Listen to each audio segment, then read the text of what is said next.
Bonsoir, mesdames et messieurs, et bienvenue à votre émission Débrief du Conseil. Une émission consacrée exclusivement au débriefing des grandes décisions des conseils des ministres. Et pour ce tout premier numéro, nous parlons de la création de l'Institut supérieur de l'aéronautique de Bobo Dioulasso, un institut en projet a annoncé le gouvernement lors du Conseil des ministres du jeudi 29 janvier 2026. La situation sécuritaire que traverse le Burkina Faso impose une adaptation constante des capacités de défense et de protection du territoire national, d'où la nécessité de créer sa propre école de formation en aéronautique. Et cette décision du gouvernement de créer un institut supérieur de l'aéronautique de Bobo Dioulasso est une première dans l'histoire du Burkina Faso, une importante décision et qui semble passer inaperçue au regard de son importance. Il est nécessaire qu'on en parle et je reçois pour vous sur ce plateau M. Labidi Naba. Il est le porte-parole de Faso Cause et aussi coordonnateur des communicateurs de la CNAVC section Kadiogo. Labidi Naba, bonsoir et bienvenue à cette émission Débrief du Conseil. Bonsoir, camarade. C'est un plaisir pour nous de vous recevoir.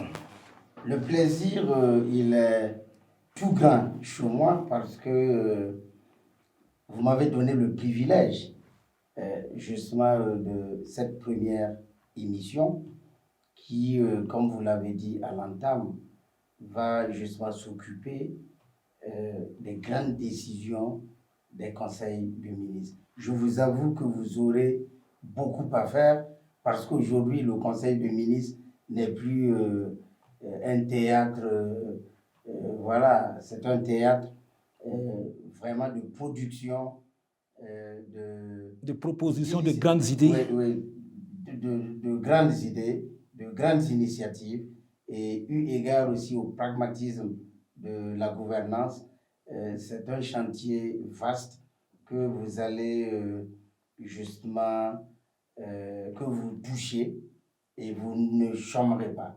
Et le fait aussi que je sois le premier à ouvrir cette émission, je vous dis, elle sera très adulée, eu égard justement au contenu qui sera proposé. Alors, merci encore une fois de plus pour ce rappel et créer un institut supérieur au Burkina Faso. Alors, on y a cru à l'époque, jusqu'à un certain moment, on n'y croyait plus.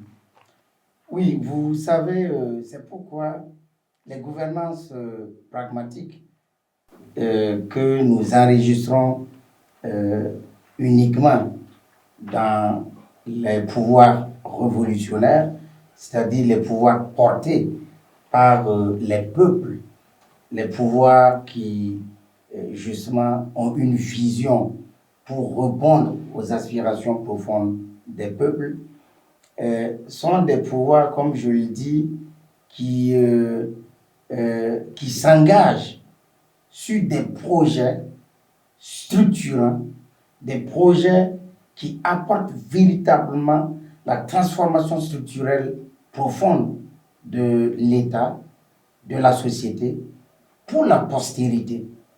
Et donc, l'Institut supérieur d'aéronautique de Bobo Dioulasso est historique. Vous l'avez dit dans l'entame de vos propos. Cet institut répond à une vision de souveraineté, à une vision d'une économie véritablement vivace, à une vision d'une souveraineté justement au plan technologique qu'impulse le camarade capitaine Ibrahim Traoré, président du FASO. Il faut dire que depuis 3 ans maintenant, le Burkina Faso s'est lancé dans l'implémentation de projets, d'initiatives qui tendent tous à apporter la véritable souveraineté au Burkina Faso, le véritable développement au Burkina Faso. Pour revenir à l'Institut supérieur d'aéronautique, il faut dire que en Afrique de l'Ouest, il n'y en a presque pas. Je sais qu'il y en a au Sénégal, au Ghana, en Côte d'Ivoire, voilà. Le Burkina Faso, quand on regarde justement sa position géographique, c'est un pays qui est un carrefour. Et quand on est un carrefour, il faut savoir exploiter cet avantage qu'aucun autre pays n'a. Et l'Institut supérieur d'aéronautique va venir justement en appui dans ce sens-là. Parce que dans cet institut seront formés des ingénieurs, des maintenanciers aéronautiques, des contrôleurs aéronautiques et aussi des pilotes de la navigation. Donc, vous voyez que ça viendra permettre au Burkina Faso de ne plus importer toute cette expertise-là qui coûte très cher. Et aussi, ça viendra, quand on a beaucoup de personnel dans ce sens-là, ça va venir créer justement dans ce milieu beaucoup d'autres initiatives. Ok, alors on va revenir sur les initiatives que ça va apporter. Alors vous disiez tantôt que le Burkina Faso est situé dans un milieu très stratégique. Alors mieux vaut tard que jamais. Mais dites-nous, monsieur de Labédie, pourquoi le Burkina Faso a peiné avant de pouvoir ouvrir cette école? Qu'est-ce qui clochait de par le passé? J'ai essayé justement de le dire au survol. C'est tout simplement... C'est un manque de volonté politique? C'est un manque de volonté politique, c'est un mimétisme politique, c'est une couardise politique, c'est une, je dirais pas une lâcheté, mais c'est un manque de vision politique. Vous savez, depuis les indépendances, le blanc n'est pas parti en nous donnant notre indépendance pour nous permettre de nous développer, pour nous permettre véritablement d'être indépendants et de pouvoir construire notre propre développement pour la postérité et pour prospérer. Non. Il est parti en mettant ce système d'exploitation sournoise de notre pays, ce qui fait que le contrôle politique que l'impérialisme, notamment français, avait sur le Burkina Faso, puisqu'on parle du Burkina Faso, sinon c'est sur tous les pays de son influence, ne pouvait pas les permettre de décoller. Et donc, depuis 1960 à nos jours, on n'a pas pu mettre ça en place. C'est vrai qu'il y avait cet impérialisme-là, mais il y a le manque de volonté politique. Les dirigeants se sont succédés, mais ont travaillé beaucoup plus à consolider leur pouvoir, à consolider leur présence à la tête de l'État par justement des attributs comme la corruption électorale, le soudoiement de la population. Par rapport au développement, il n'y a pas eu véritablement beaucoup d'engagement politique. Merci, beaucoup d'engagement dans ce sens-là. Ce qui fait que le Burkina Faso est resté un pays en totale arriération. Ce n'est que pendant la période de la révolution d'août 83, portée par le camarade capitaine Thomas Sankara, qui a propulsé le Burkina Faso en termes justement de développement sur 4 années de façon prépondérante et de façon admirable. Et c'est cette continuité qui a permis justement qu'aujourd'hui, sous l'impulsion du camarade capitaine Ibrahim Traoré, président du Faso, le Burkina Faso est en train de faire que de grands pas de géant dans son développement. J'ajoute sur ce point que le camarade capitaine Ibrahim Traoré, président du Faso, ne cesse de le dire. Nous sommes, à comparer justement aux autres pays du monde, nous sommes en 1800, dans les années 1800, en termes de développement, même en termes de conscience politique des dirigeants. C'est aujourd'hui que le camarade capitaine, président du Faso, est en train de transformer tout cela et que au niveau des serviteurs du peuple, quand on prend maintenant n'importe quel acteur, il est focalisé sur véritablement ce qu'il doit faire pour permettre au Burkina Faso de décoller. Donc, de 1800 en termes de développement, pour aller atteindre les années 2000, comme il a voulu à l'entame de cette année 2026, il faut travailler dur. Il faut mettre en place des projets comme justement l'Institut supérieur d'aéronautique, qui vient s'ajouter à un autre institut, l'Institut Tiefo Amoro, l'Institut militaire Tiefo Amoro. Et je dirais que ça fait ensemble, puisque cet Institut supérieur d'aéronautique va former des civils et du personnel militaire. Voilà. Donc, ça vient répondre justement à un besoin vital et essentiel de notre prospérité en termes justement du transport aérien. Vous le disiez tantôt, la révolution d'août 83 avec Thomas Sankara, à l'époque, qui avait demandé aux Russes de réserver 2 places pour former des Burkinabés qui vont aussi aller sur la Lune et visiter la Lune. On peut dire que c'est la même révolution qui continue aujourd'hui. Mais, absolument. Le camarade ministre de la Communication, Gilbert Pegawende Ouedraogo, ne cesse de le dire. La révolution progressiste populaire est une continuité de la révolution démocratique et populaire.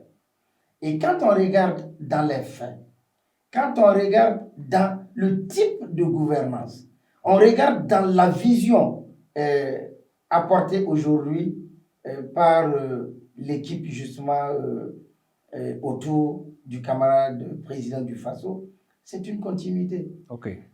Le fait d'avoir rompu les tentacules de domination et justement de consolidation aux yeux justement de l'impérialisme, de la dépendance de nos pays vis-à-vis de la métropole, a permis au Burkina Faso non seulement de se libérer, mais aussi de pouvoir apporter les réponses idoines sur les questions et les difficultés qui assénaient sa population au plan de la sécurité et sur tous les autres plans. Ok. Monsieur Labidi, on va avancer dans cette émission. On est pris par le temps. Alors, par le passé, les officiers étaient envoyés en formation en Europe ou en Amérique. Alors, aujourd'hui, avec cette école, il y aura une différence au niveau des formations. Oui, l'Institut supérieur, comme je le disais, va former des pilotes, va former des maintenanciers aéronautiques, des contrôleurs, et en termes de navigation, il apportera beaucoup de contenu en termes de formation et tout. Et nous n'allons plus envoyer nos agents, que ce soit des civils ou des militaires, à l'extérieur pour se faire former. Ok, alors est-ce à dire que c'est avec le baccalauréat qu'on a accès à l'institut ou bien c'est... Oui, quand on parle d'institut, vous savez, par exemple, avant, il y avait ce concours de la SECNA. C'était au niveau du baccalauréat. Et ceux qui avaient, par exemple, le bac C, voilà, étaient les privilégiés. Et ils partaient se former à Dakar. Parce que là, il y a une école d'aéronautique. Alors, aujourd'hui, tout va se passer au Burkina Faso. Parce qu'en réalité, qui veut envoyer son enfant à l'extérieur pour se former? Parce que l'enfant, à partir de cet âge, le bac, il a quoi? 19, 20 ans. Ou si vous voulez 17, 18, 19, 20 ans. À partir de cet âge, mais c'est un moment où les parents doivent être à côté pour l'inculquer au-delà justement des savoirs qu'il va acquérir justement dans des écoles ou dans les instituts, pour l'inculquer les valeurs humaines de sa tradition, du Burkina Faso. Et quand il est loin, il acquiert d'autres connaissances. Et souvent, après, quand ils reviennent ici, il y en a beaucoup qui sont décousus. Et souvent, quand on leur parle, on a l'impression qu'on est en train de parler à un blanc noir. Okay. C'est pourquoi il y a beaucoup d'avantages à ce que nous mettions en place ces types d'instituts. Même pour l'architecture, il faut que nous ayons des instituts équipés avec, et là j'ouvre une parenthèse, parce que cet institut d'aéronautique aura comme enseignants des instructeurs burkinabés. Ça a été dit. Donc, ça va permettre de façon endogène de pouvoir former nos hommes tels que nous voulons, dans le sens que nous voulons justement les orienter. Sinon, après, on va à Saint-Cyr et tout, on revient, on est militaire, mais sur le terrain, on ne peut pas apporter véritablement une stratégie militaire pour contrer des terroristes en Guinée, en Brousse. Tout simplement parce qu'il y a une fracture au niveau de la formation quand on l'a fait à l'extérieur et on revient dans son propre pays. D'accord, merci pour toutes ces précisions. Alors, on est pris par le temps. Avant-dernière question, avant qu'on ne se sépare. Alors, on sait très bien que cet institut, sans doute, va apporter un plus dans la guerre contre le terrorisme. Oui, absolument. Vous savez qu'aujourd'hui, au niveau, par exemple, de cette guerre contre le terrorisme, l'intervention aérienne est capitale. Et si aujourd'hui, le Burkina Faso acquiert par exemple des avions de chasse, leur utilisation sera relativement retardée parce que ceux qui doivent justement les piloter doivent être formés. Et ça va prendre du temps. Donc cet institut va permettre de produire de la compétence locale, de l'expertise locale, pour justement utiliser ces types d'avions et pouvoir justement aller au combat. Parce qu'aujourd'hui, je pense qu'avec les drones que nous avons, il faudra aussi des avions adaptés pour la chasse de ces bandits-là, afin justement d'apporter une riposte plus accélérée. D'accord. Voilà. Les biais font beaucoup de choses sur le terrain, nous les félicitons, mais je pense que c'est un plus que l'Institut viendra apporter, je dirais même à court et moyen terme, voilà, sur le terrain de la guerre. Merci à vous, Labidi Naba. Je rappelle que vous êtes le représentant des communicateurs au niveau de la CNAVD, section Ouagadougou, section Kadiogo. Vous êtes aussi le porte-parole de Faso Cause. Merci d'être venu. C'est moi qui vous remercie et je félicite justement la télé Kaziba pour cette très belle initiative. C'est la fin de cette émission débrief du Conseil. Je rappelle que c'est le tout premier numéro de votre émission. Alors, je vous retrouve demain pour un autre numéro. Restez toujours connectés sur www.kazibatv.bf.